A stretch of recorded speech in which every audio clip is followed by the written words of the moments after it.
Okay. Well, good morning, everyone. Thank you for being here today. My name is Lexis Van. I am the program coordinator for the Division of Diversity, Equity, and Inclusion, so we appreciate you being here today on a hot day. Right now, currently, we're still waiting on the food. Hopefully, it should be here shortly, but if necessary, we might just eat after the panel if people want to stick around, and it should be good. But we do have cupcakes and some refreshments if anybody wants anything. On behalf of the University of Denver, the Division of Diversity, Equity, and Inclusion, and Black Community Initiatives, I welcome you to our Juneteenth panel entitled, Now What? Panel exploring our ethic of care and place for Black communities at DU. Today will be pretty straightforward. We will engage in some acknowledgments, sing Lift Every Voice collectively. We'll have give us some context and then get into the panel. We will reserve the last 15 minutes or so for the audience questions or comments. Before we go ahead and get started, like you typically see at Black Community Initiative events, we start off with granting permission. So who has worked at DU the longest? 5 years? Raise your hand. 10 years? 15 years? Maybe, okay, 12, 15 years? Okay, do you give us permission to go ahead and get started with this program? 20, sorry. I am so sorry, Deb. Okay, who, rock, paper, scissors?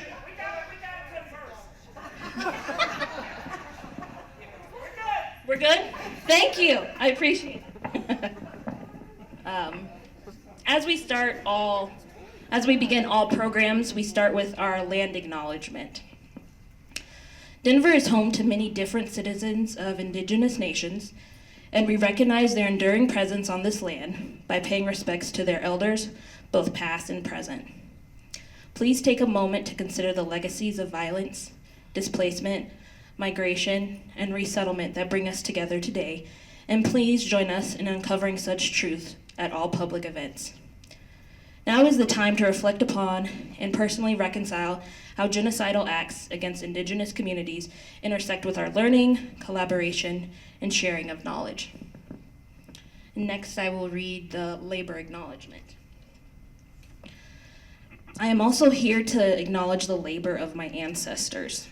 We must remember and understand that this country and our institutions are built on the many unpaid, unaccredited, and disrespected backs of folks that were subjugated to enslavement. Let us remember their contributions, lives, and humanity.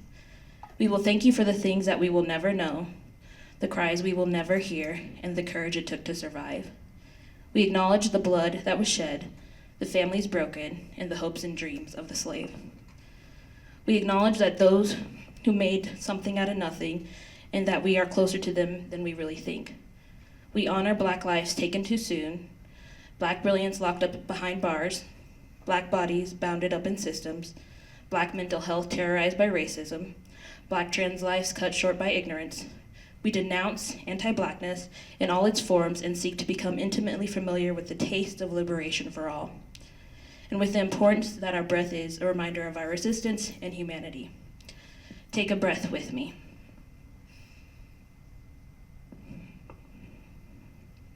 I now invite you to join me in watching this 3-minute, 37-second history of Juneteenth from ABC News in the Bay Area.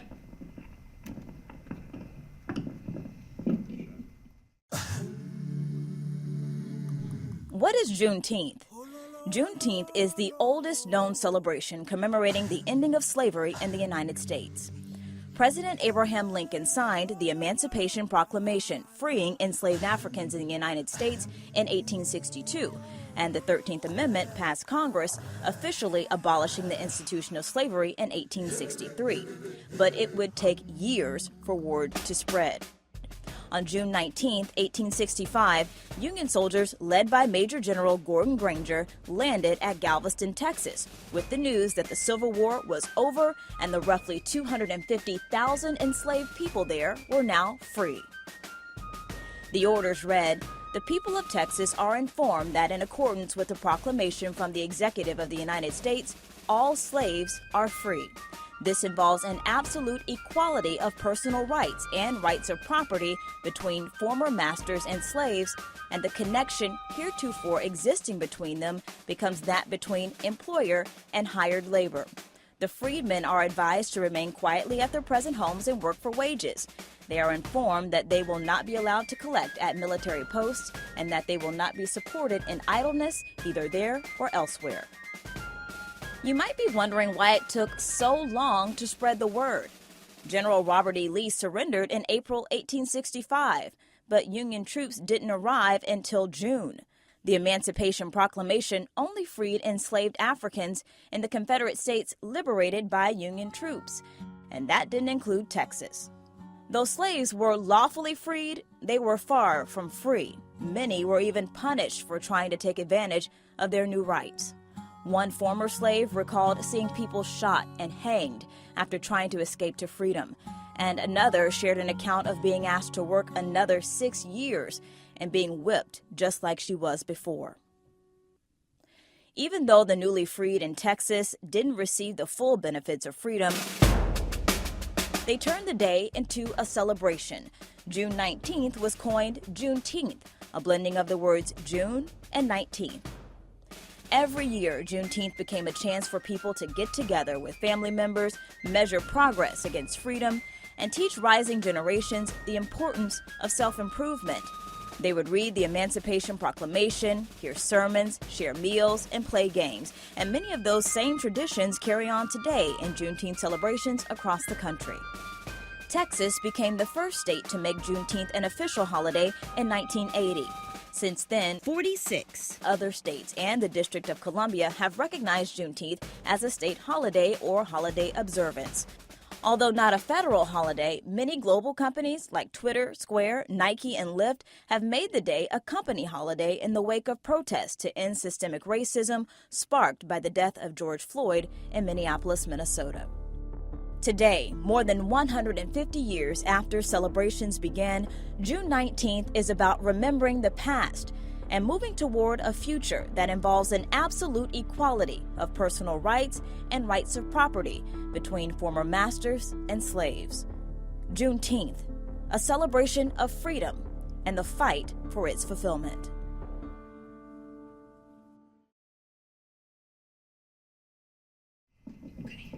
Now I want to invite John Miller IV, Associate Director of Black Community Initiatives and moderator of today's panel, to the stage.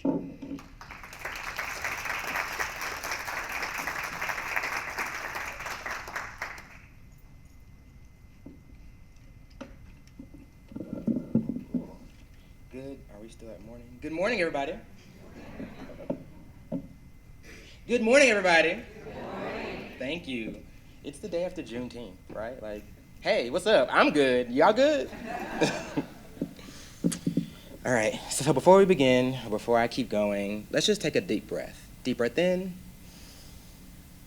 Exhale. One more time. Deep breath in. Exhale. Breath is important. Remember that this conversation has to be centered on breath, right? There could be some stuff that may upset you, that may shock you. If we get there, breathe, right? Take a beat, take a second. We'll have questions at the end. Cool? Cool? I like kind of visual. Yeah.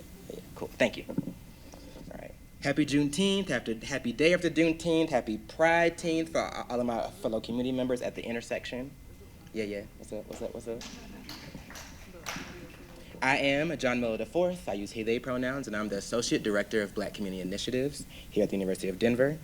I'm excited to be a moderator for this much needed and relevant conversation, really around what supporting our campus via specific intentions and impacts on Black community members look like.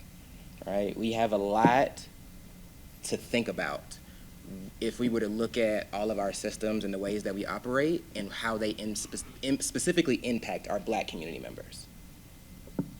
And because it's my job. I like it. So, to give some context, I've been in my role since January 2023, In that time, I've spoken to many Black identified community members, faculty, staff, undergraduate students, graduate students, alumni, and local community members. On a side note, if I haven't had a chance to speak to you or connect with you in any way, whether you are Black identified or anybody on this campus, I would love to connect with you. My email will be somewhere, or just go to BCI, or just go to the website, or go to the Instagram. We are available.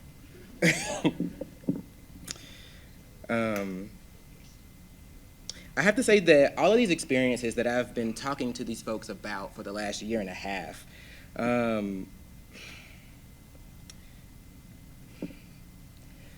eerily common, different, and yet eerily common around the things in which we exist and experience here on campus. I do have to say that these experiences aren't uncommon for higher education institutions across the United States, but because this is where we are and this is what we can do, let's talk about here.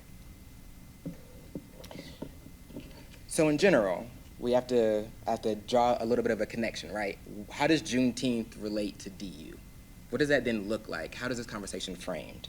So Juneteenth is a critically important day as we celebrate the folks in Galveston, Texas, and how they were made aware of their freedom. Juneteenth is a day to celebrate.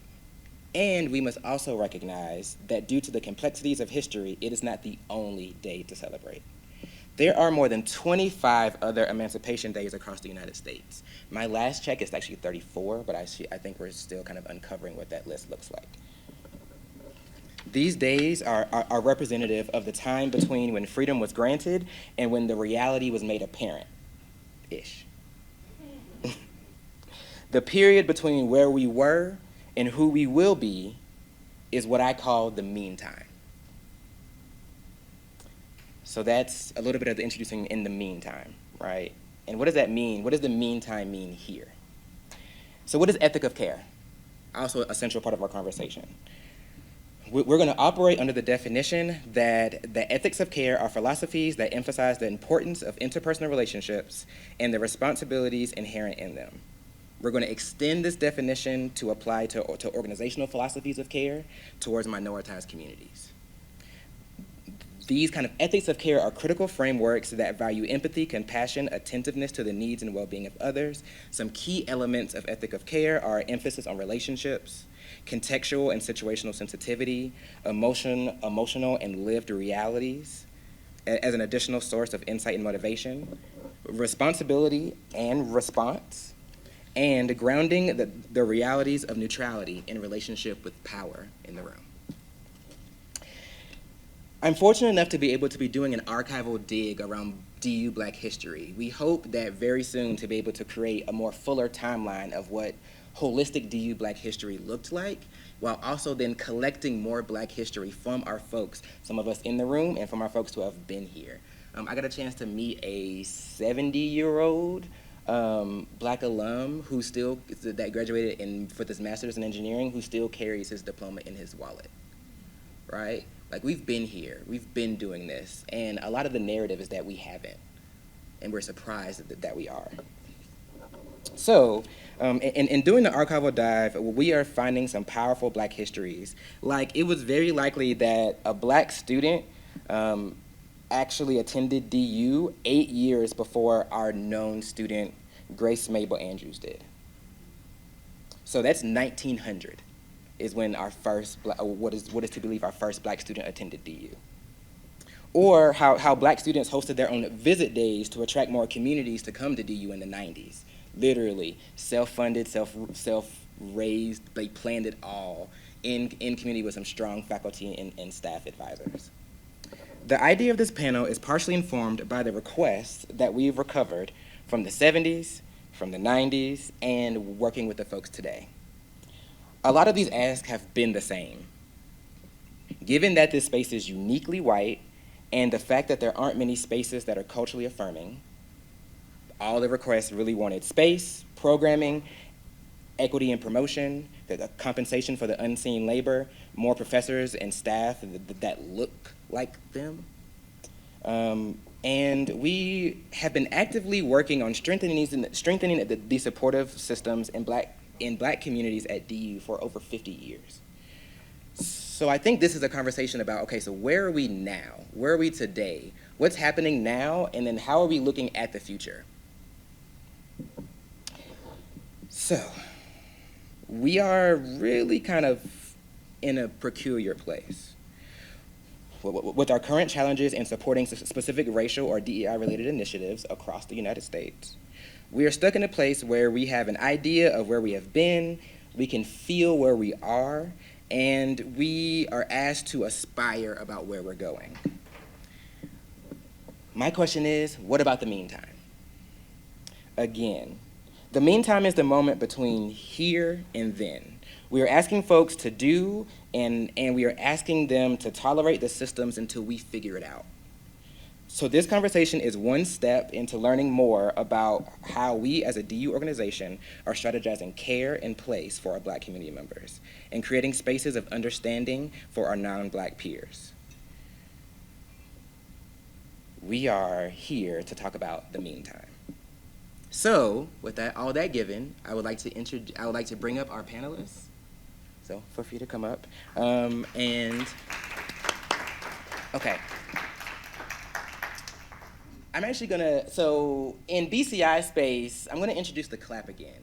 So, for the folks who know it, do it with me the first time. So we're gonna do it completely. I'll give a little explanation, and then we'll do it together. Cool?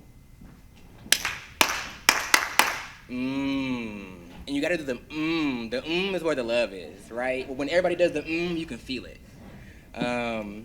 And because we are a polyrhythmic people, right? When you typically give applause, everybody's on their own accord. But what does it mean to invite us all to be in the same rhythm, right? So we're gonna do it all again, and hopefully you do the because I promise you, if you do the in this space, you're gonna hear it, you're gonna feel it, right? All right, okay, let's do it again. Brilliant. Brilliant, brilliant, brilliant. So let's go ahead and get the folks to introduce themselves. I am a big proponent of having folks introduce themselves, hopefully pretty quickly. I know y'all do a lot. So if you can please introduce your name, your pronouns if you prefer to share, your role, just a quick synopsis of your general responsibilities on campus, and how long you've been at DU. We'll start with Lauren. So my name is Dr. Lauren Hammond, and I'm the Assistant Vice Chancellor for Diversity, Equity, Inclusion, Academic Engagement here at DU. In my role, I deal with things like faculty concerns, curriculum, scholarship, classroom management, and other things that sit at the intersections of DEI and academics. I've been in the role for about 10 months now, and I'm coming from a role as a faculty member. I was a former associate professor of Latin American history. And then can you also say how you would like to be referred to on this panel? You can call me, anyway, I don't need that. I've been a professor, I can project. You can call me Lauren. Okay, cool. Thank you. Hello, I'm Dr. Tamara White. I go by Dr. White with students. I'm the Associate Dean of Students for Student Affairs and Inclusive Excellence. And I am here representing Dr. Todd Adams, who is the Vice Chancellor for Student Affairs. I work with student inclusion and belonging, which means I work with the Cultural Center and First at DU. And part of my role has been to reorganize the Cultural Center and First at DU. Now we have additional staff to support students. I'm also convening the Student Affairs and Inclusive Excellence DEI Committee, where we're going to create a DEI plus J framework for the division. I have been here for 2 years. I'm also graduated my undergrad and PhD here, and Tamara's fine. Good afternoon. My name is Stephanie O'Malley. I serve as the Associate Vice Chancellor for Government Relations and Community Affairs here at the university. In my role, I connect with all of our government officials from the federal to the state to the local level, in addition to our community collaborators in an effort to advance the university's interests, to protect the university's interests as it relates to governmental actions and considerations. I also work with our neighbors here at the University of Denver who have significant interest in what is going on in the university and how they can intersect in greater ways relative to programming, events, initiatives, things of that nature. I've been here a little over 4 years. It was 4 years in March. I came right before the pandemic. And I'm also a graduate of DU's law school many, many years ago. So I'm happy to be here, and thank you for having me. So Jeff and I have microphones. Hi, everyone. It's great to see y'all here.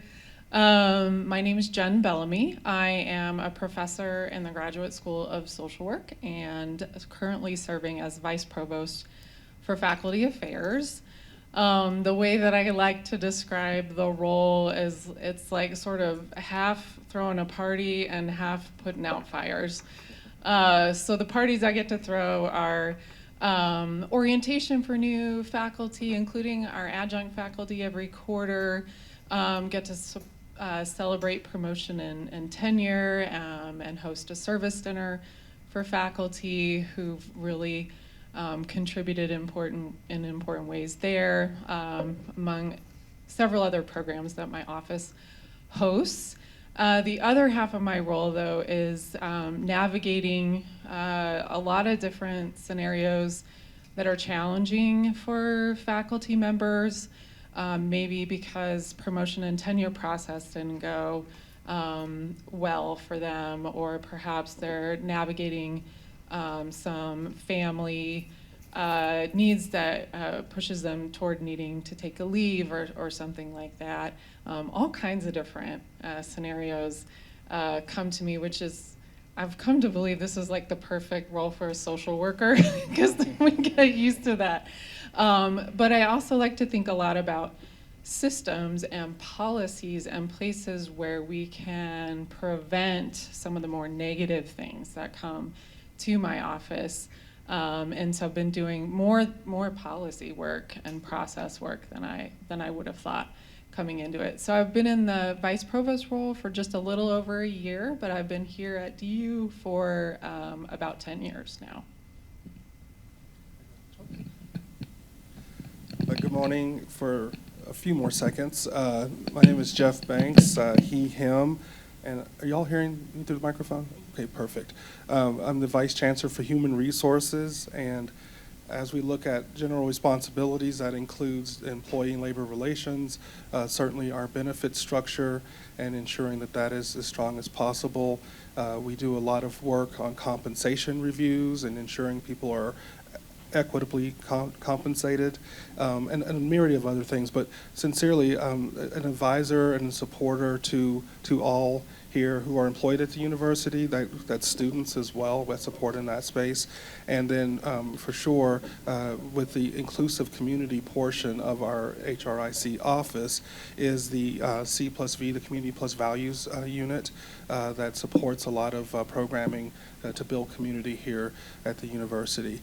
I've been in this role a little over 2 years. I started in March of 2022 and have enjoyed it thoroughly. So thank you. Thank you, thank you.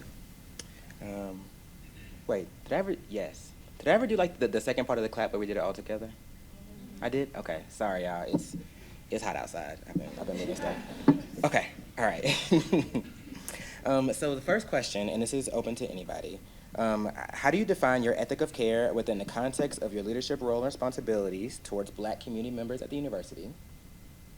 And how do you see that ethic being operationalized in your space and across the U?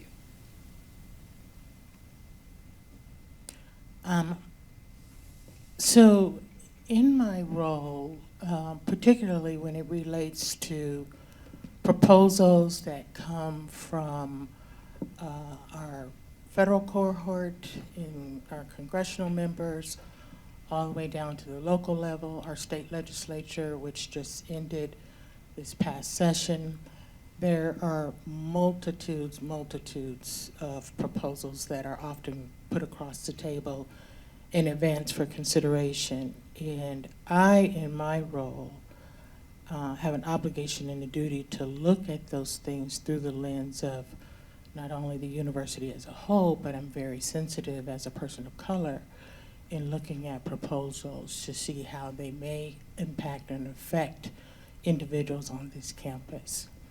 And so in my role as the Associate Vice Chancellor for Government Relations, I take it very seriously and with intentionality to pay attention to the details of some of the proposals, because often, depending on the makeup of the body of the legislature, some of these things that come across are not friendly to those who are marginalized, depending on the makeup of the legislature, and those who have philosophies that are what I would call antagonistic or anti-advancing those who have been marginalized before. My job is to be the voice to be in opposition to those things, to be the voice for the university to assert our concerns and considerations around them. And so I do that very dutifully, and I do that again with sensitivity to what the outcomes may be if some of these proposals actually take legs and take their course that could have negative impacts and effects on not only folks on this campus, but the greater community at large. So I'm glad that I can look at things through the lens of a person of color, as a Black woman, in particularly as African American, with some history and understanding of the Black community and those who are also marginalized outside the Black community, and be able to advance concerns, voice, recommendations for amendments, addendums, things of that nature, or total out, like we're not supporting that and you shouldn't be doing that either. So that's an example of my work. Thank you. I would add, and I want to piggyback on that, because I want to call out something that's very important, and that is that Stephanie O'Malley and I are both, as long as with Dr. Witt, are members of our cabinet, the Chancellor's cabinet, and so you know that you have a voice in the room when large discussions are happening, to have that presence and that representation and those perspectives being shared, I think is something that's very, very valuable to this university.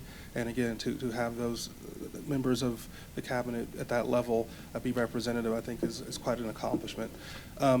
What I will say more specifically is, as Stephanie mentioned, and also Jen, is in policy making and in employment context, being very, very sensitive, very, very clear about our intention of the policies and how that they may land. In other words, how they may adversely impact others. We want to make sure that we're very sensitive to that, and that's for all groups in our campus. But the other piece of that is accentuating and highlighting those in our community. We started the Story Mosaic this year, for instance, and I know John, you were a speaker at the Story Mosaic, as well as Coach Woods, that actually represented the Black experience here at DU. The theme of that first one was, the path to DU and what brought you to DU. How, what is your background? And I really think illuminating that made a tremendous difference. It teaches us all that we come from different backgrounds, and increasing that understanding of who we are as a community and how we represent the University of Denver is vitally important. So that's one call out I would give you. But certainly with C+V, we're seeking opportunities to continue to talk about who we are as a community, what are our values as a community, and so that's something different than what you would expect from HR, but I'm proud to be a part of that and support that. So.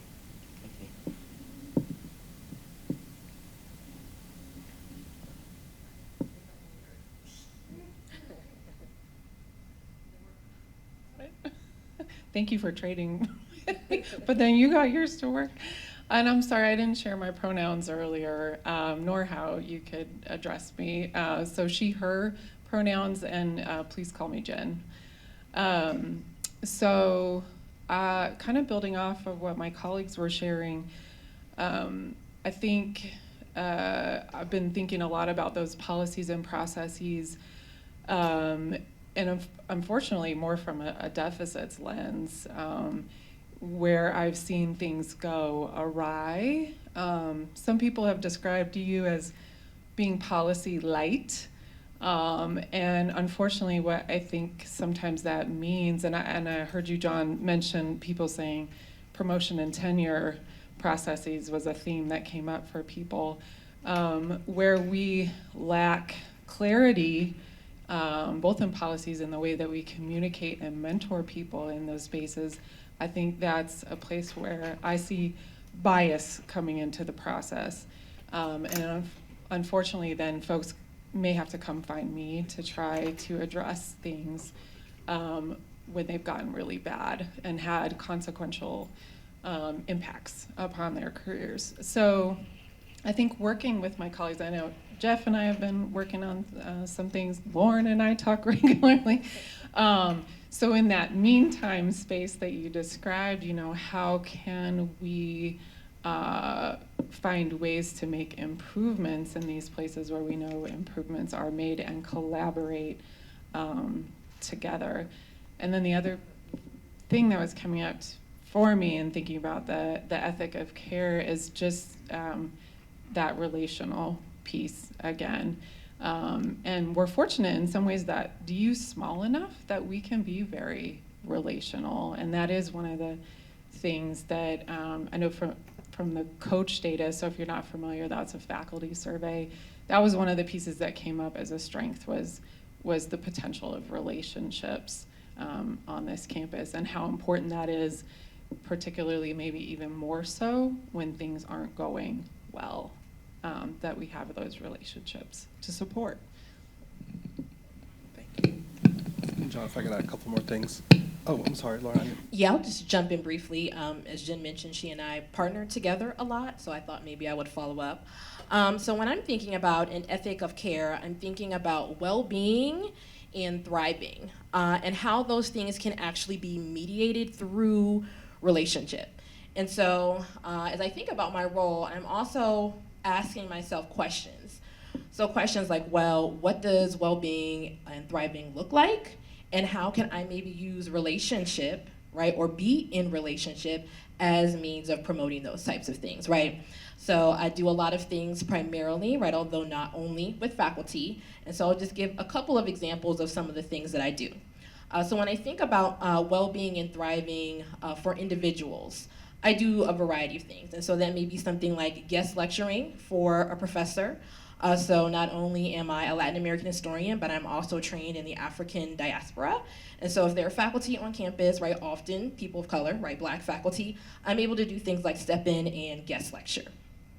I may also do things for Black faculty like review syllabi, review assignments, those types of things. And sometimes I'm just reaching out, right? If I know there's a new Black faculty member on campus, I'll reach out to them in order to initiate a relationship. As Jen said, sometimes things are going awry, and so sometimes those faculty members are reaching out to me. But I think what's important is that in the aftermath of those events, whether they are resolved or maybe not, is that I continue to check in on people, right? So really kind of thinking about relationship. And so here I'm thinking about relief from work if I'm guest lecturing for you, right? I'm thinking about advancement of your career if I'm looking at your syllabi and helping you with assignment and assignment design. And then I'm also just thinking about kind of that emotional support through check-ins. Then I do a lot of things that are kind of at a university level that impact everybody, particularly marginalized folks, but also really Black folks at DU. And so those can be things like the support that I give to FOCA and SOCA. This past, I want to say winter quarter, I also offered a workshop on expected allyship, which is when folks from minoritized identities are expected to act in particular ways, and really helping people to think through and theorize, how does that happen, why does that happen, and what are some of the ways that you can render that visible to other folks. And so that was something that was open to everybody, and we had folks from a variety of backgrounds, but a number of Black folks showed up. Right, so these are some of the types of things that I'm doing, both at the individual level and also thinking about the Black community and thinking about what I do at the university level. Thank you, Lauren. Thank you for all you do, sincerely. I just wanted to add, as she mentioned FOCA and SOCA, one of the things we've really leaned in on with SOCA this year is to really have a health and wellness campaign. And so each month we've had vendors come in. We had Cigna come in and talk about the various programs and offerings through Cigna. We also had TIAA, our retirement plan, come in and speak and talk about financial fitness, financial planning, and of course retirement and preparing for retirement. So those are examples of being very intentional about increasing the knowledge level amongst our folks in our community about what they have access to. We worked really hard to put together a strong benefits package, and we want to make sure you're aware of what you have available to you that's freely accessible. I had a chance to talk to Dr. Adams about some of these questions, and he apologizes he is out of town and not able to come to the panel. And one of the things we talked about with this in particular question was that student affairs is situated a little bit different than DEI in particular, that our staff is really looking at some of the intersections of students' identities. So we're looking at staff and students in our division in particular, but it's not just Black community, but it's Black and queer, and how are we supporting or finding ways to support those folks in particular. Also with the work that we're doing now with creating a framework for the division, we're really looking at how can the whole division lift up DEI and lift up supporting our Black students. And there's our cultural center in particular is doing a lot of work with our Black students. We have a couple programs, the Sister Network, which is for Black women who are graduate students here at DU. We support. Then we're revisioning the Black Male Initiative Summit and the Black Women Lead Summits. And then we also are looking at how our housing, how we can create some affinity communities in particular for some of our students, looking at Black students first. So those are some of the things SAIE is doing. Okay. So for our next question, which is, what approaches or initiatives do you or your areas engage that are working well in uplifting Black peoples and communities at DU? What does success look like? I think we can particularly hear, I believe, DEI from Lauren, Tamara, and Jen specifically, and then we can go on. Thank you. Some of the things I just listed could be listed here. I would say I work in the Dean of Students area, and so we work with marginalized student communities, and one of the conversations that we've been having is really when we're looking at the intersections of students, how are we supporting, just like I said, our Black queer students. So that's one thing we've been thinking about. Also, the Cultural Center does a lot of individual support for students. Our Black students are coming to the Cultural Center to talk about their experience, and we're looking at how do we take that information to have a bigger impact when we think about policies and processes and just how all of our students are experiencing DU. So those are a couple things. Thank you.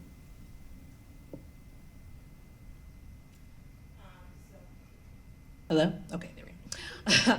So I've talked about a number of the things that I do, but I also wanted to take a moment to highlight John and some of the work that he does.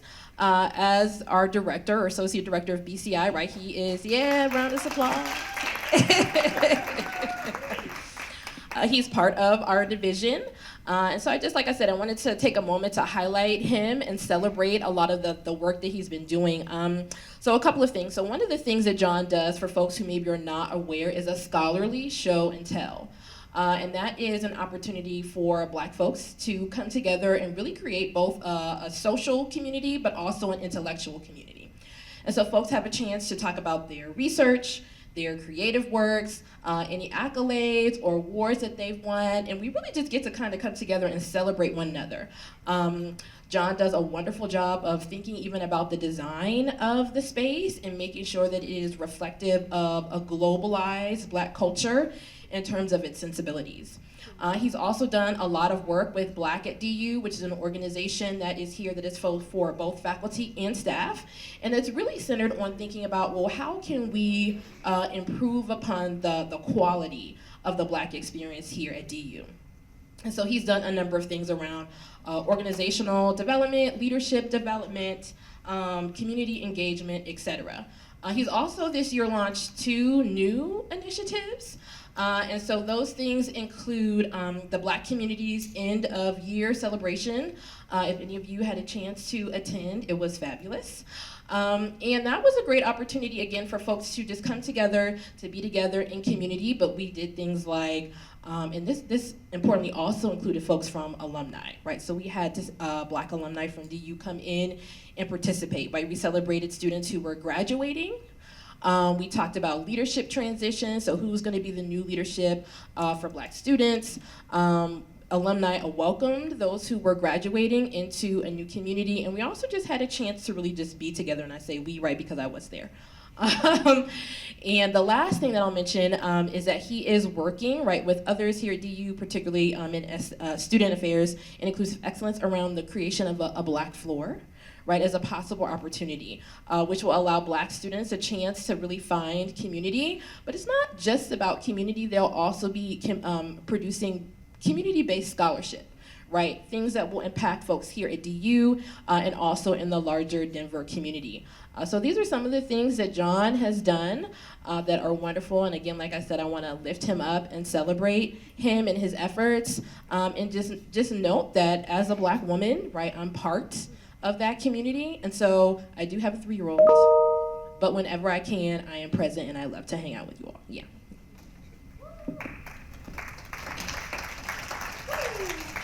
I do have to, wait, are we good? Oh, yeah. I do have to say, it's always weird to hear people like talk about what you do. I'm like, yeah, I do that, huh? And last, I want to add that the end of the year Black community celebration was actually 6 Black organizations on campus that came together across every population, faculty, staff, student, and alum who came together to have this Black communities, and we specifically use communities because it's multiple folks across the diaspora and all of our multi-dimensionalities who came together. So thank you. So just a couple of programs I want to lift up as well. One is a program that's hosted out of the Office for Teaching and Learning. So that's underneath the Faculty Affairs Office. Some people don't understand that relationship, but Office of Teaching and Learning is part of Faculty Affairs, so my office. But Kai-Young Kim leads a Thriving in Color faculty learning community, which I have heard from many faculty has been an important point of connection and relationality and a space to get support, not specifically limited to Black faculty, but faculty of color more broadly. But I do think there's really something special about finding those spaces that are supportive, where you can make connections with folks who may have similar identities, experiences, and also I would say is a pathway. You know, Kai-Young has been a great thought partner with me in terms of like, okay, these are some of the themes that are coming out of the conversations that I'm having with faculty. What can we do to address these concerns? So that really opens up pathways of communication. And then another thing that I've been thinking a lot about coming off of, I mentioned earlier, the Coach Faculty Survey, which if y'all aren't familiar with it, the results were not positive across the board. Like, does not paint a pretty picture. But for faculty of color, there were particular areas of concern. And so coming together and having a conversation after that survey in partnership with Lauren, in partnership with the Faculty of Color Association, to have a conversation and take a more nuanced look at data, and thinking about specific racial and ethnic groups, not just lumping everyone together.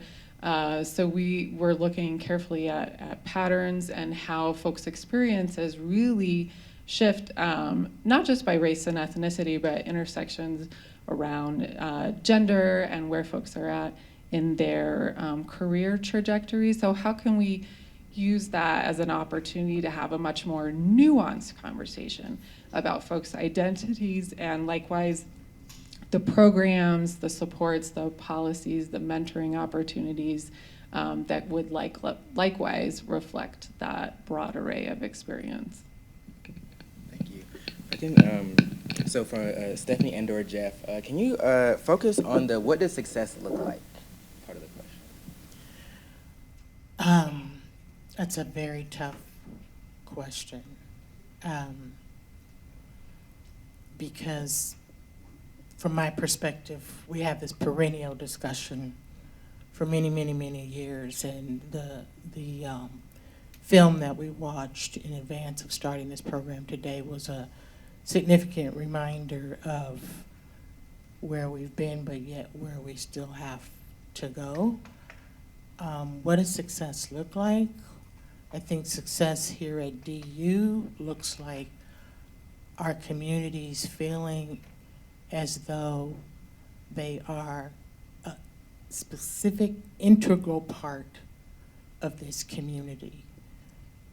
And when I say integral, that we are all comfortable with entering into spaces, whether it be the faculty, the staff, the administrative level, and being free to be unapologetically who we are, with little to no criticism of what we bring to the table.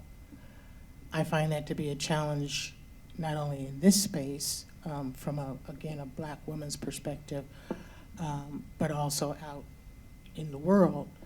So success to me looks like comfort, it looks like respect, it looks like understanding, it looks like a willingness, not necessarily to always agree, but a willingness to listen, to learn, to be more empathetic. I think empathy is lost on us as a nation. I really do. So I think there's opportunities for more empathy relative to struggle, more empathy relative to outcomes, more empathy relative to facts. I think people want to change the facts of history a lot, and they want to ignore them. And I think that is a rabbit hole of which we should not be a participant in, and we should actually be advocates and fight against. The truth is the truth factually relative to history, and we should not diminish that. We should honor and respect it and move forward. So success to me includes part and parcel of making sure that factually we are represented as a people. That was very well said, Stephanie. And I would just add that success to me is the voice being heard and action being taken. So it's not enough just for the voices to be heard. We have to show that action is being taken and that we're being responsive to the concerns that are being brought forward. And so my ears are open, and I will do everything I can to move the needle and to support. I do want to reflect, though, and talk about how far we have come. I think we have to take stock in that, and that should be an inspiration to us of how far we can go if we really look at how we move the needle in spite of efforts to thwart that. And certainly we have recent decisions, at least a year ago, from the Supreme Court that's impacting affirmative action in higher education, and we have to work to navigate through that in spite of and in contradiction to the efforts to thwart the progress and the advancement of Black peoples. And so let's keep working. My ears are open, and I will do everything I can to support, but I do want to take stock in how far we've come. And I'll just add briefly, so when I think about this, I think about 3 different questions. So one is, are we bringing Black folks to DU? Right? Like, are we an attractive place, an attractive community for students, for faculty, and for staff? I also ask myself, are Black people being successful here at DU? And I think we can talk about different definitions of success, but I think those would be things like, if you're a student, right, do you graduate, right, do you finish your program? If you are a staff member, right, are you promoted? Right, are you taking advantage of some of the opportunities that we have at DU? Maybe you're earning a new degree or a new certificate. If you're faculty, right, are you actually maybe moving into tenure track? Are you successfully getting tenure? Are you becoming a full professor? So we can talk about success in some different ways, but I think those are some of the ways we can think about them. And then the final thing that I think is critical, right, because it's kind of like recruitment, right, retention and success. And I think the other thing is really about experience, right? So what is your experience once you get here, right? Because you can be here and you can have success, but not have well-being and also not be thriving, right? So if I think about myself and like my own experience, right, I've been a Black undergrad, been a Black grad student, I've been a Black postdoc, a Black assistant professor, and a Black associate professor. And there are some institutions that I have been at where they have been helpful and they've actually contributed to my success. But there are other places that I have been, and it's that I have succeeded despite the institution. So those are some of the things that I think about when I think about success. Yeah, absolutely. That was it. I have a small metric, because sometimes you just need a small metric just to, is it happening? I actually challenge everybody for this, right? How would your care for Black folks change if in every meeting you asked yourself, what about the Black folks? Just once. What about the Black folks? I think our experiences on campus would change. Cool. So next question. How do you feel? Right, we're just gonna transitions. We're here. So how do you feel we might best navigate between our current state and the state in which we aspire to in terms of strengthening our support systems for Black community members? I've asked the panelists to think about this like I'm asking, what do we do in the meantime between where we currently are and where we want to be?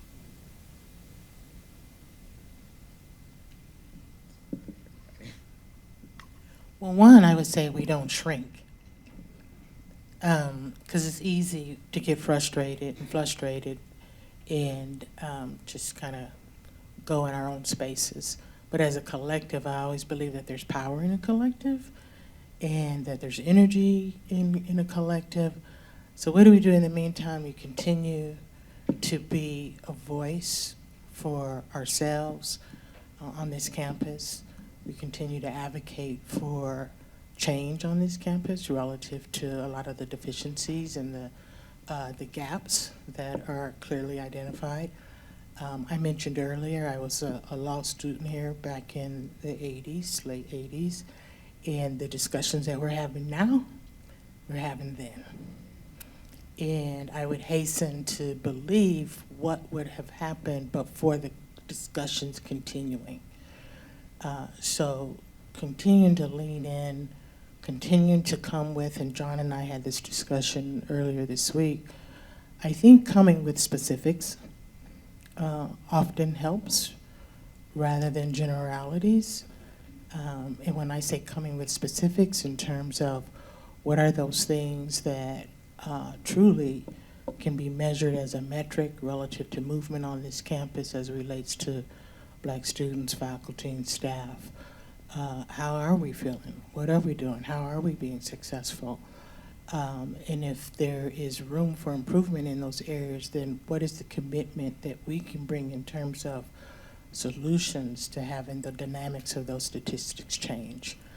But I'm not a believer in complaining for complaining's sake. Jeff mentioned earlier action behind intentionality, but I think sometimes because, and I'm being empathetic and I'm being as honest as I can be, because we have been subject to so much as a people, our list is very long relative to coming to solutions about a lot of the challenges. But when we come with a list of 200 things, then it's not easy to tackle 200 things in a year, 2, 3, 4, 5. So I would just say identify 2 to 3 things, that you can put intentionality behind in the meantime, to really put our souls into and to expect that there be some seriousness on the other side of the overture in entertaining those things. So I think I would add, right, and when I think about this question, there are many ways in which I don't approach it as an administrator. I approach it as a historian, right, since I'm trained as a historian. And so when I do that, I think context is so important, and to remember that both in terms of the history of the nation, but also the history of higher ed, there are expansions and retractions, right? Expand, right? You get some rights, you get some access, you lose some, right? You'll get some, right? And so to just kind of remember that, I think in the meantime, right, with the idea of believing, right, that while we may in many ways be experiencing a retraction, right, particularly if we think about the national space, that there is also still hope. To one of Jeff's points, I think these types of forums are really important because I think they give us an opportunity to celebrate the good work that is being done and to uplift the good people who are doing the work, right? I think sometimes we can get in these spaces and they can be only doom and gloom, and not to say there may not be reason for some of that, right? But there are also people here who are really committed to moving things forward, and we do have things to celebrate. But we know that there are still things for us to work on. And so I think for me, it's really kind of a practice of critical hope, right? So celebrating what's been done, what we've achieved, acknowledging, right, that there are things that we still need to do, and also acknowledging that there may be various challenges, right, to doing the work that needs to be done. But I think the important thing is, at least as I think about my role, and here I'm putting the administrator hat back on, right, is that I don't give up. Right, I think strategically, I think creatively, and I really continue to move forward. And I'm excited because I have the opportunity to do that in concert within my division, right, with folks who are here on this panel. But I also want to uplift just the role of students, faculty, and staff, right? If there are things going on and you all don't tell us, how are we supposed to help address them? Right, and so I really see it as a collaborative space. I'm collaborating with faculty, students, staff, folks that are here on this panel, with folks within my division. And sometimes we need faculty, we need students to bring us new information, to bring us new context, to bring us new ways of looking at things. So again, I think I would just emphasize that in the meantime, we have to think creatively and collaboratively if we want to move towards a better future. Wow, once again, very well said. And Stephanie, thank you for your remarks. I think that, John, you hit on it earlier, and I want to make sure I highlight this. The end of year celebration, we brought all of the different groups, the students, the faculty, the staff, the alumni, together as one Black community, right? That's our community. Stephanie and I always talk about defining community, right? What is our community? It's more than just the faculty, staff, and students. There's alumni, there's retirees that still are very vested in this university and are still engaged. There are donors out there. There are board members out there. Let's come together as one. Let's look for opportunities. Let's create opportunities to bring faculty, staff, students, alumni, donors all together. And then let's talk about those specific issues. And maybe let's talk top 5 of that list and make some progress there. It's almost like you're reading out of the Black Community Advisory Board that will be coming next year. A page of one of the missions of the Black Community Advisory Board. Absolutely. Before moving to the next question, I want to thank you all for continuing to circle to the end of the year celebration, and particularly thinking about how significant the end of the year celebration was. When I think about when we started this academic year, of the 8 or 9 Black-centered organizations across faculty, staff, students, alumni, 6 of the 8 weren't in great condition, if not defunct. And I mean that, right? For the undergraduate populations, the student organizations weren't in great, particularly post-COVID, and kind of coming back to what that looks like. Black faculty and staff, shout out to Ethley, who is the outgoing chair of Black at DU, but he literally held it down by himself, right? Just to hold on to the organization. When we think of the Black alumni, they just restarted after a 3-year hiatus this year and just had their first program on May 9th, right? When I think about all of the ways that are the support system, so when I think about the meantime, the thing that BCI has decided to do is, when we get to the place that we can say what we want, I want the supporting organizations to be the mechanism that we can do that, and to be strong enough so that we can actually have the platform and we're not continuously like putting that same labor on the same 3 people. So last question, and then if you have any questions, feel free to, we're going to open them up in a second. In what ways do you envision furthering, advancing the ethic of care for Black community members within your sphere of influence and across the university? I'll start on that. One of the things is really leaning in on educational programs. As I mentioned earlier, working with SOCA this year to prioritize health and wellness, because we know that health is what? Well, Health is what? well, There you go. And so we got to make sure we're healthy as individuals and as a community, and that we have the knowledge and know what we have access to. I mean, I'm working very, very hard to continue to enhance the support mechanisms. You know, an employee assistance program. I'm looking at, we have the mental health first aid program. Okay. And there's different things that we need to be focused on to raise us up and to make sure that we're healthy. That's one thing. But the other part is we got to thank our allies and engage our allies. We have allies in the room. Thank you, allies, for being here today. And make sure that they are supporting us and know what they can do to support us. Sometimes it's awkward to ask a question of how they can be of assistance and be of help. Let's talk more about our allies and how we can communicate with them of how they can be supportive and helpful. So for me, with C+V, Community Plus Values, plus again our benefits package, I want to make sure that people know what they have access to and that we are truly supporting you in human resources. So you have my email and you can get a hold of me by Teams very easily. If you need anything at all, reach out, please. Please reach out. For student affairs, we are thinking about policy, places, and people, and how are we engaging with students so that we can actually take action. And again, the DEI committee that we're talking about will really be helping with creating action plans for all of the departments. And so I love the question that you asked of, and what are we doing for Black folks? Like, and how can we add that to the conversation? Yeah.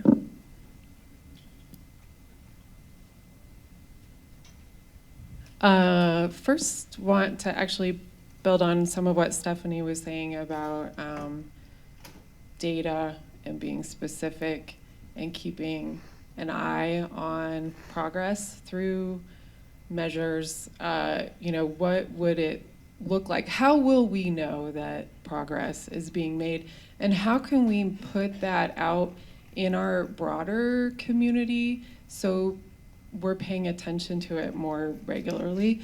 I always have a fear that, you know, we may have an event or a report or a program and sort of have ideas and interests and discussion, and then it's very easy for the rest of all the bajillion things we've got to do to pull us in different directions. So I love the idea of, you know, identifying a few things so that it doesn't feel overwhelming like big challenges often do. But then how could we translate those few things into real actionable items that have indicators or metrics that keep us vigilant, but also hold the system to accountability, because I think that's an important piece of seeing the progress and seeing where change is still needed. Another piece that I've been thinking a lot about in my role, actually some recent research Deb Ortega and I have been chatting about in the promotion and tenure space again, where some of new research coming out of the NSF is pointing to real problems in the core elements of promotion and tenure processes, such as external reviewers and the outsized weight that those reviewers can have on the process. Their values may or may not align with our values. The way that both external reviewers and folks in the decision-making processes read and understand language around DEI changes depending upon the identity of the person going up for promotion.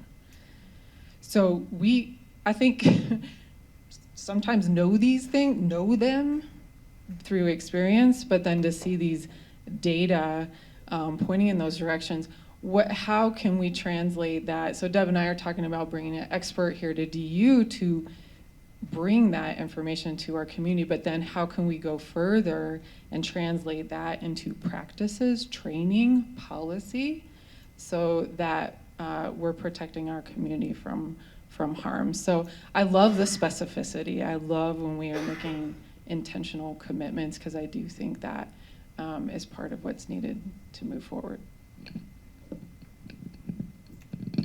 And I would just add from my role, there's things that, and issues that really impact and affect Black community members, particularly students here on the campus from a policy and legislative level.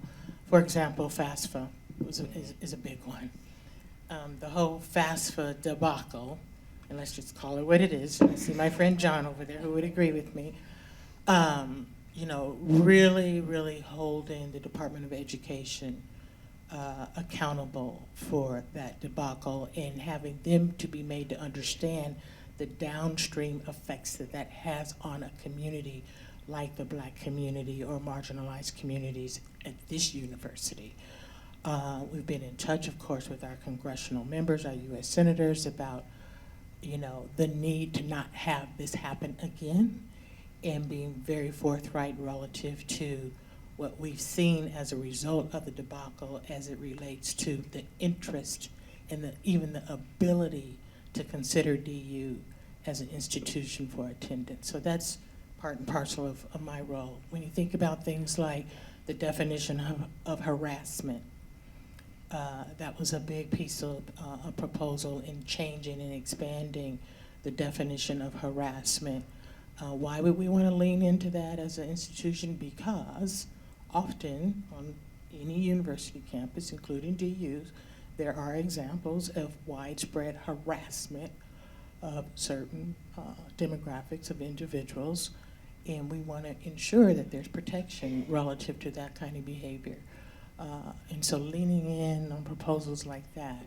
Another big one was Title IX considerations and the rules and the comments associated with some of the suggested revisions to Title IX that would perhaps limit rather than expand protectionism for groups that need the protection. So that's what I will continue to do in my role, is to be an advocate in that regard. Outside of that specific formal role, what I can continue to do is lean into opportunities like this to be a participant. I've been supportive of Black community initiatives. I've gone to events. I helped write the bylaws for the Black Community Advisory Board when John's predecessor was here. So just doing things, I mean, it doesn't necessarily always have to be out loud and deserving an applause, but quietly moving to be a part and parcel of a solution and engagement. Absolutely. When I think back to movements like the civil rights movement, I say, like, somebody had to make the sandwiches, right? Somebody had to watch the kids, right? And we all have to figure out where our role is in this thing that we call social change. And also want to echo the FAFSA. I'm incoming student in the fall, so like did the FAFSA, and just the process as a professional who has worked in higher education for a while, like I was disheartened from it. So like I can only imagine what that's doing to our first gen students, for our Black students who want to make a full decision, but like don't always are getting different bits of information from different schools at different times, and it's throwing everything off. Spoke with Dr. Angie about this for our first generation students in particular. And we have been reaching out to our first gen students to ask if they want to be part of our cohort programs, but also asking if they want to live on our floor.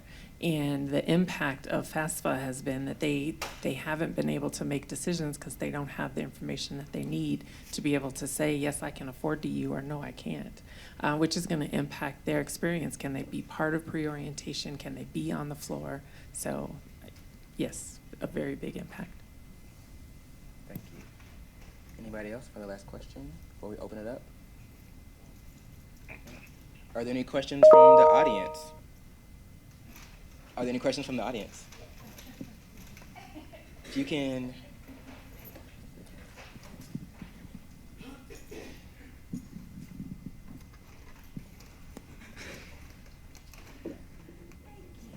Hello.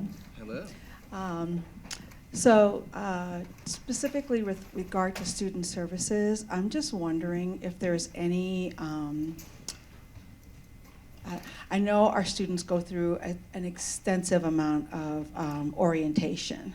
And so I'm speaking as a parent, as well as a member of the community. I've been here at DU now 16 years. My son attended a couple years ago, has not matriculated. But one of the things that he shared with me was his experience walking across campus as a Black man. And people outright staring at him, other students, as if he was some sort of foreign entity that didn't belong here.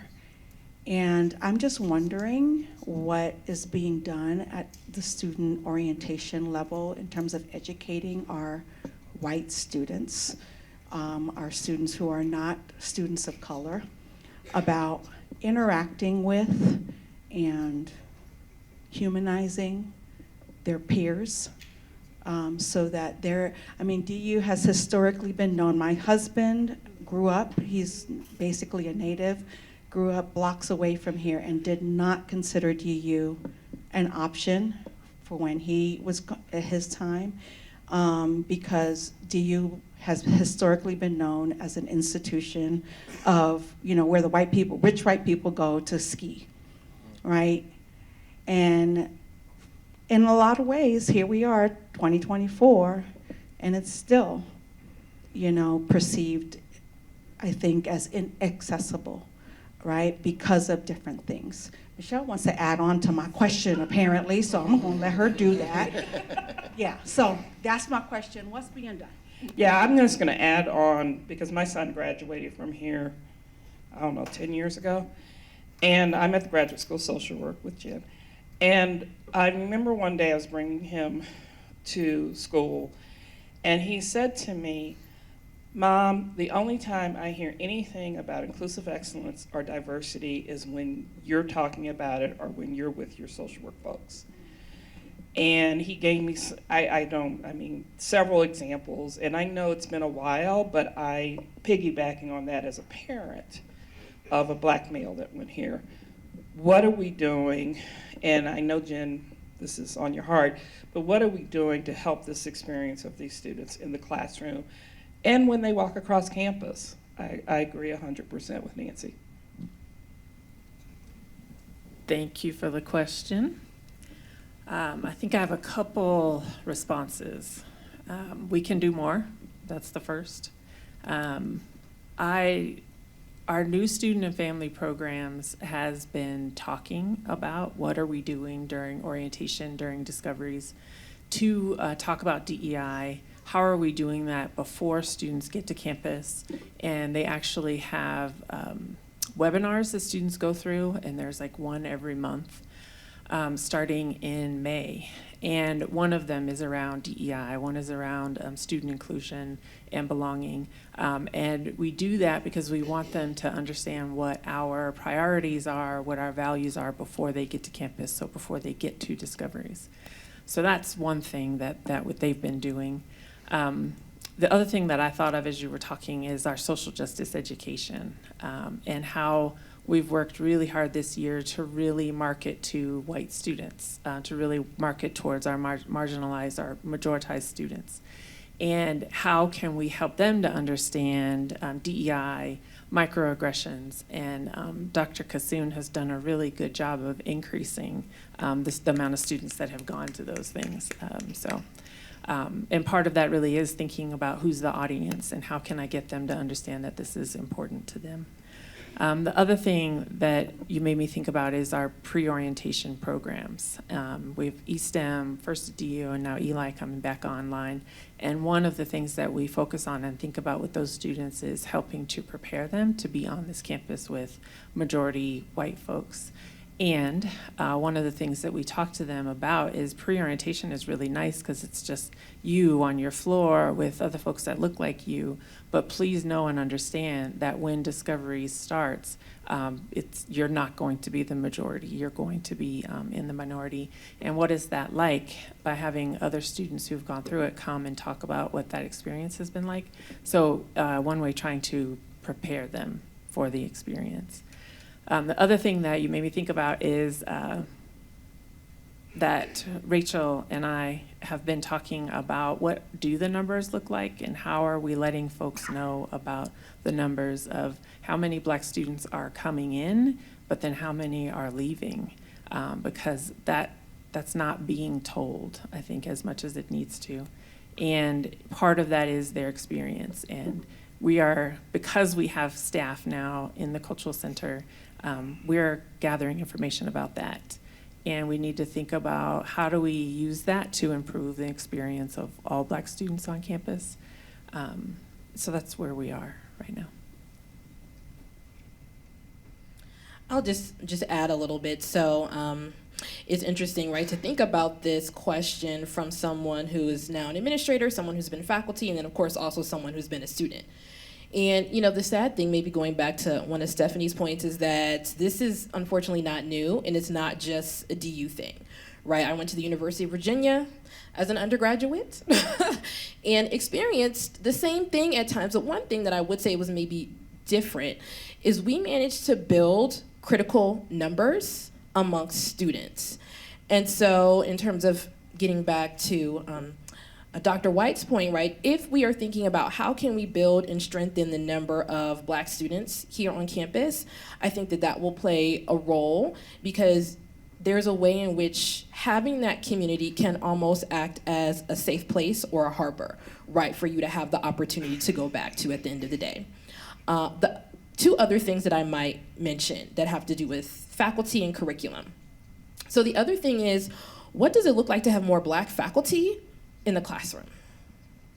So having been an assistant and associate professor, it was interesting because I frequently had white students tell me, "You are the only Black teacher I have had ever." So I think there's something to all students, right? Not just Black students, but all students seeing Black professors in front of classrooms, designing assignments and teaching a wide variety of things, whether that's a history class, right, that has to do with Black folks, or whether it's chemistry and it has nothing to do with race, right? So I think that's something else for us to think about. And then finally, where's DEI in the curriculum, right? Because there's some things, right, that Black faculty and spaces can do, but I think that there's also a certain level of power or experience when you say, well, everybody needs to take some kind of class that gets at diverse experiences in some kind of way, right? Because I think what this does is it increases capacity and it also heightens people's awareness. And so, you know, I don't know, I kind of think of myself as a pragmatist, right? Where I don't know that we will ever come to a point where some people will not look at Black folks as they walk across campus and think that they don't belong, right? That's often what the experience is. But I think that there can be lots of improvements, and part of the way that we do that is by building people's capacity around what diversity, equity, and inclusion are, and just understanding and having, back to Stephanie's point, empathy for people who are different from you.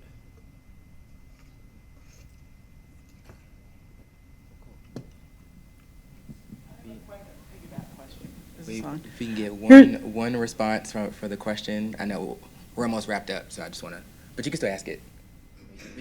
Well, just food for thought. We don't, not even an answer, but a lot of times when programs get evaluated, it's like, oh, am I so happy with my learning? So I think it's really important at some point that someone thinks about, how do we measure the white students changing how they're engaging? Because on a predominantly white campus, social norming is to whiteness, especially when we have white clubs. And frankly, this is not student-to-student issue, right?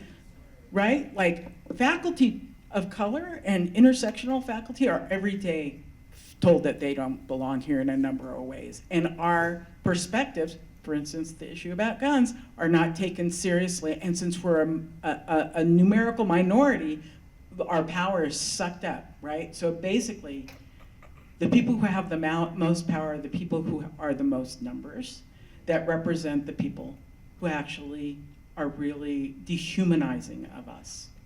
And that's true for staff, too. Well, yes, all across the board, right? Like, my most favorite time to be on this campus is really early in the morning, because you know why? Because the people who are taking care of the grants look like me. They look like me, and I hear Spanish, and I'm like, yeah, viva la raza, right? But, yeah, so think about how we're really evaluating. I'm tired of being evaluated as faculty of color. Let's start evaluating the white faculty. I will make this very quick, because one thing that is important to me when we think about the question, what about the black folks, and I love that, and which black folks are we thinking about? So, and that goes from an identity as well as a role place, as well as a status place. Which black folks are we thinking about? And to be quite blunt with it, the only person I heard on this panel talk about intersections of blackness and sexuality and gender is Dr. White. So as we think about faculty and we think about staff, from an identity standpoint, who are we talking about when we say the black community? Because there's not a single black community anywhere, and particularly not on this campus. And I say that as someone who is black and queer and trans, and probably, I'm pretty sure, the only black trans faculty member on this campus. That's not something to actually snap about, okay? When we think about faculty, we're not just tenure series faculty on this campus. How are we thinking about what probably the majority of our black faculty are probably not tenure series? Right, they're adjuncts. And so how are their experiences happening, and how are we moving black faculty from adjunct roles into full-time faculty roles, right? And where are they when they are in those full-time faculty roles? Who are we thinking about when we say, what about the black folks? I think that's a very important consideration, and we need to think about those who are most vulnerable amongst our black communities on this campus. Absolutely. Absolutely. I like framing it in a couple of ways. If we were to get 30 black undergraduates in a room, we would have close to 10% of the entire black population, 10% of the entire black undergraduate population, right? Just 30 in a room, right? We have to start thinking about like the realities of the things, and I'm gonna try to tie all the things together as we close out. I want to echo a lot of the points here. I want to echo the breakdown. We have been talking about black in a very particular kind of way. That's been used as a tool, right? Blackness is multidimensional. Blackness is at every intersection, and we have to think about how blackness is actually ingrained into everything. People and processes, concepts, spaces. And I also have to think about, like, we have a very important distinction here at DU than I think a lot of other people get to ignore more largely, is that our black populations are actually African diasporic. Like, our populations are, the least amount of our populations are African American. Most of our black populations are first, second generation African, continental, Caribbean, and what that means, right? 2 of our top 3 places that we recruit international students are African diasporic, right? Top for graduate students, like top for all of the things, right? There's some things that we're not saying. And what I find largely is that professionals, when we think about it and we're talking about it, we talk about black like African American, and that's not all that black is. So it's a whole different kind of sets of needs as we're expanding our minds and wrapping our minds around what blackness is, but really saying, I like to use black, one, because what I do, but I also like to use black as a metric, Because black is one of the only identities that actually get to witness on this campus that we start off centered, if we do start off centered, and then we trail off to something else, right? We trail off to a multicultural when we come to blackness in ways that we don't with other types of identities, right? And that's a mechanism of anti-blackness that is built into the culture of who and what we are. So I want us to like really ground, and that's why this conversation was important to say black, and acknowledge that blackness exists at the intersections of everything else. And then lastly, we are currently thinking about, and this is depending on our budget because we know we are in a budget situation for BCI, for what would an orientation look like. I only say orientation, I'm gonna use it different. What would an event look like in the beginning of the year?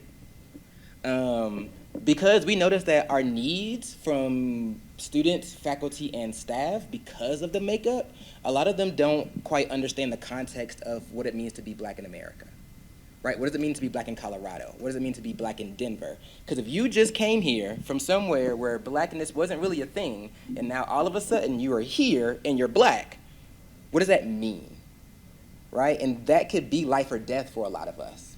That could make, I've spoken with students where we start talking about it and they're like, what? Oh, all of my experiences are actually this. Yeah. So how are we actually having conversations and preparing them? I hearken back to my time in my African American Cultural Center in undergrad, in which we had an orientation. And in the orientation, we, in a point that's alike, how are we educating our majoritized students? My question is, how are we empowering our black students? How are we empowering our black faculty and staff to come in and take up space, to sit in the front in the first part of class, to speak when you see people, right? To actually see people and be able to speak whenever you do see folks that are like you and folks that are not like you, right? What are we doing to actually empower them? What are the lessons that we are teaching about how they get to navigate the secondary curriculum of this campus? I get off my soapbox now. So I want to say thank you all for coming to this conversation. We have recorded it, and it will be made available and put on our website. I will also ask you to go to the Juneteenth webpage. It's actually a robust resource. It has not only the things about DU's Juneteenth, but it has videos, it has lessons plans, it has things for parents, it has things for kind of at every grade level around how to even talk about Juneteenth. So there's tons of resources on that actual resource page. And lastly, shout out to all the support staff who really make this possible. So if you are support staff, shout out, raise your hand. Yeah. Clara. I am so excited that this is the last program for the year, or for the academic year. And I welcome everyone to really one, think about blackness, right, in this very blunt kind of way. And when you feel yourself veering off, recenter and see how the conversation changes. And I will leave you with two proverbs, probably three, we'll see. Is it Sankofa? It is not taboo to go back and fetch that which you have forgotten. Sankofa, it is not taboo to go back and fetch that which you have forgotten. I pointed to you the moon and the stars, and yet you only saw the tip of my finger. I pointed to you the moon and the stars, and yet you only saw the tip of my finger. And lastly, I am because you are, therefore I am. I am because you are, therefore I am. If nobody has said it today, I love you. Enjoy the sun from inside if you can. And is there any lingering thoughts of somebody who would like to give a couple seconds? Yeah. John, I just want to say thank you for putting this together. This is an amazing program, so thank you.